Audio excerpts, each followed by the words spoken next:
All right, welcome everybody back to the channel. Here we have some predictions today on Unified 44 that goes down this weekend. I'm basically going to break down some fights just on the pro card, tell you what I think of the guys and how I think it's going to play out, and yeah, let's get right into it basically. So we have, to start off the card on the pro card, we have John Moore and Sebastian Lopez, both making their debut as says here, but I mean, if you really know the seed, you know Sebastian Lopez, quite good grappler, good boxing, very dangerous with submission attempts. And then John Moore has been around for a long time as well. He trained with Brad Cardinal, and now he's training at Demares. So that fight's very difficult to judge. I think it's a good style matchup. We have Sebastian, who's a little bit more of a grappler, going to submit you, try to get an armbar, trying to get a triangle.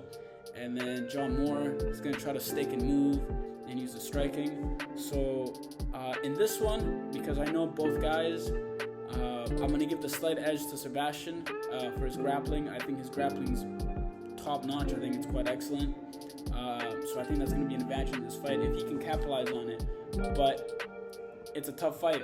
It's a tough fight, and it's narrow. So definitely I can see John Moore as well finding a way to utilize the striking and stuff the takedowns.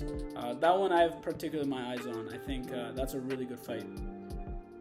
And then we have a lightweight bout between Shawn Michaels and Jeremy Grieve. That fight, I think, will also be very, very good. I don't believe it will be as competitive. I believe Shawn Michaels, he's quite strong. He's a good grappler. He's a good wrestler.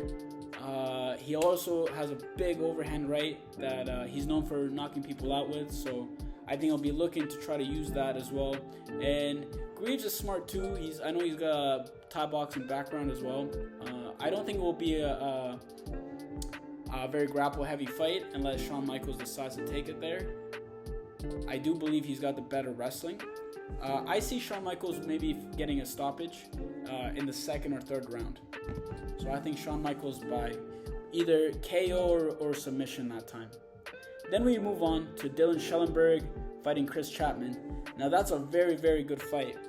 We have Dylan Schellenberg, who you guys should be familiar with. I've interviewed him on the channel before. Be a great, great fight, I think. I've been working with him for a little bit now. I think his movement's improved. I think his striking has improved a lot, as well as his grappling. Another guy that's also training at Dunamis as well. And I think their whole team is looking to make a big statement in this card. Quite a few competitors from that one on this event. So I think Chris Chapman as well is very seasoned. He's been around. He's done it all. But I think Dylan's kind of really catching his stride right now. He's got some really good momentum. So I'm going to pick him to win. Again, by stoppage, I believe. And now we have Matt Cracow and Zach Powell in the next card. That will be a super lightweight bout. I believe Zach Powell, it has some great momentum coming in right now. I'm not too sure what Matt Cracow's strategy will be for this fight. I think if you were to look at it, I think Zach Powell has the clear advantage. Maybe I think Cracow is a little bit undersized for the division, but it is what it is, guys. It's just my opinion. I don't want to make it seem like trying to shit anybody or shit talk anyone. Obviously, these guys are great fighters in their own right. I mean, to get on this type of show, you got to be good. So, anyways, moving on. We have Christopher Bryan versus Hunter Lee. Again, these two guys are making their debut as well.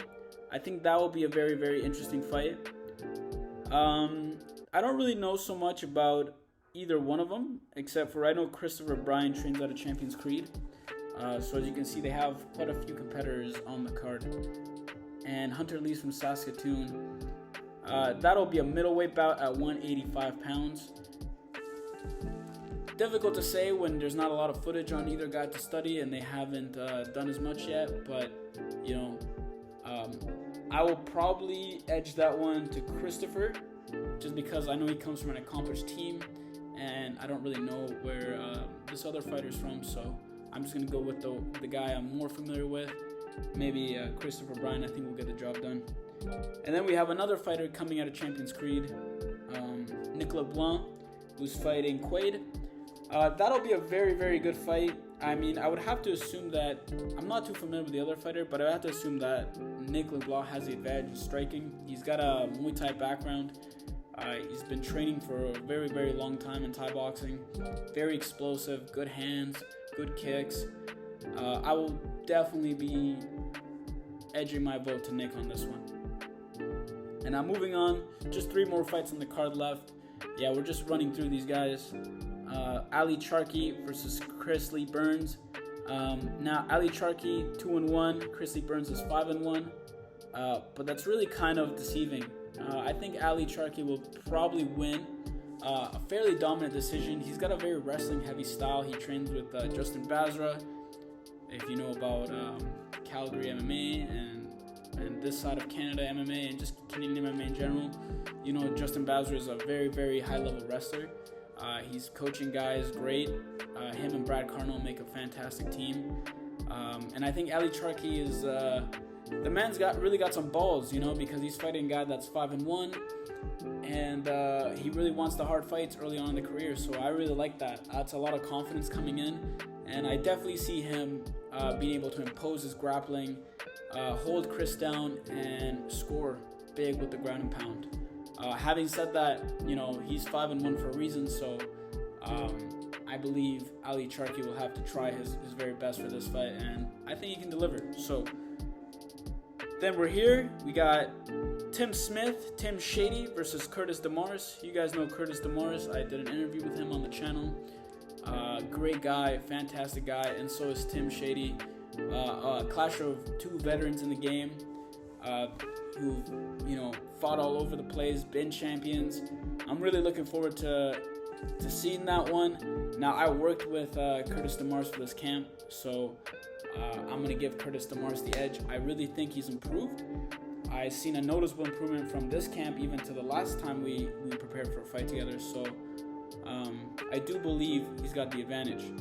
He's fast, he's strong, he's really changing the games nicely, he's changing his levels, but we'll have to see. We'll have to see how that one plays out. But if I were to put some money on it, I would say Curtis Demares by a stoppage. Yeah. And then we move on. We're going to just cover our main event real quick. We have Noa Ali versus Gabe Sagman. Noa Ali 10-5-1, and Gabe Sagman 7-4. Good fight. You know, 2 accomplished guys in the scene for the belt at Unified. That's going to be the super bantamweight belt, the bantamweight belt. And that one's really exciting. It's really exciting to see how Noa Ali's going to stuff the takedowns from Gabe, because I believe that's going to be his main tactic. Maybe grab the legs or grab around the body and then try to hold him down. But I think Noa Ali's got some good defense. He'll be able to keep his feet moving. Definitely give Noa Ali the striking advantage on the feet. But I think probably we're going to have a new champion in Noa Ali in the main event. Alright guys, that's all I had to say really. Just giving me some quick thoughts on the fights that are going to happen. And I'm really excited to be there in the corner. And if you like more videos like this and you want to see some more, subscribe. I like to cover just martial arts in general. So there you go.